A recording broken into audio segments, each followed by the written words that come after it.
me read some of these responses. David Curtin, who has regularly been on Rise. Good morning, David. He said anyone who questions the official narrative is called a conspiracy theorist. Yet Tower 7 imploded without being hit by a plane. An early CNN report said there was no plane that hit the Pentagon.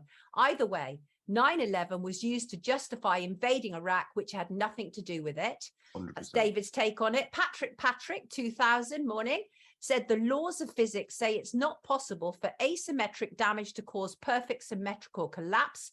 Therefore, World Trade Center 1, 2, and 7 all came down as a result of a controlled demolition. No ifs, no buts. Hugh Morrison says, as a structural engineer, the coincidence of 3 buildings collapsing in a manner like controlled demolition is questionable. There are painstaking analyses that draw a similar conclusion. And then why ship out the debris in such a hurry that it couldn't be examined? I mean, that they went in for a clear up, didn't they? Yeah.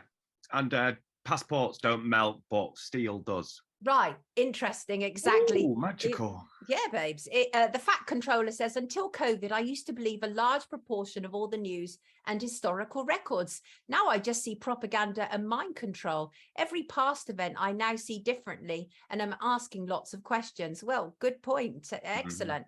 Man of Kent says, World Trade Center 7 was the eye-opener for me. No plane hit it. Yet it collapsed with free fall acceleration, which according to the official story was caused by an office fire. Plus, infamously, the BBC reported that it had collapsed 20 minutes before it actually did. Craig Campbell put that. He put the BBC report in, Building 7 collapsed hours before it actually did. And that is the truth. That happened, you know. It did. It did. And Simon, good morning, Simon, says, make money with Cy. It says it was a setup. If you look at a number of things, starting off when Bush stayed in the class, things don't add up. Nick is actually one of the rare people to respond to this who agrees with the official narrative. Good morning, Nick. He says planes hit the building, terrorists controlling the plane, nothing more, nothing less. No conspiracy theory here. And I should say that Nick is in the absolute the minority responding, and there were thousands of responses. What are you thinking, Sean?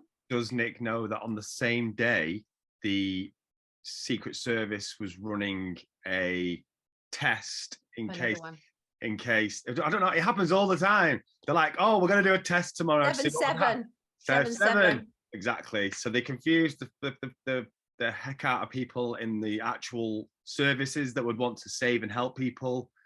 And people are like, is this real? Is this not real? I thought we were on a drill. I thought this was a test. And it's like, no, this is real. And you're like, you're still not going to believe it's real because you're meant to be in a test.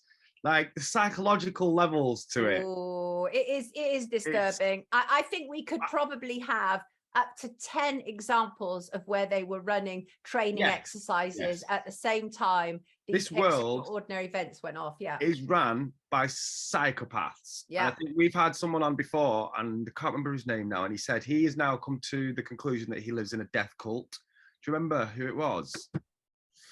Oh, I like that quote. Who was it? Yeah, and he was on this show, and it stuck in my mind ever since.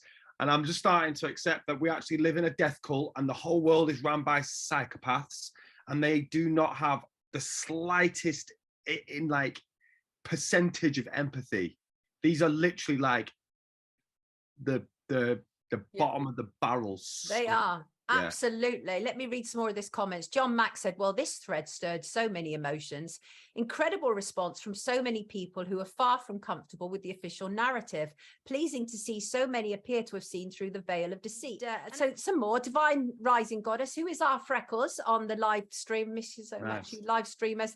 So not going to lie, I was very worried, was pregnant with my son and thought, what the hell am I bringing him into? I understand. Then I woke up about 5 years after and realized it was all fear mongering. And Emma agrees, says Emma is also a regular riser. Morning, Emma, saying I was pregnant with my son as well and thought exactly the same as you. Everything about it was very strange, though.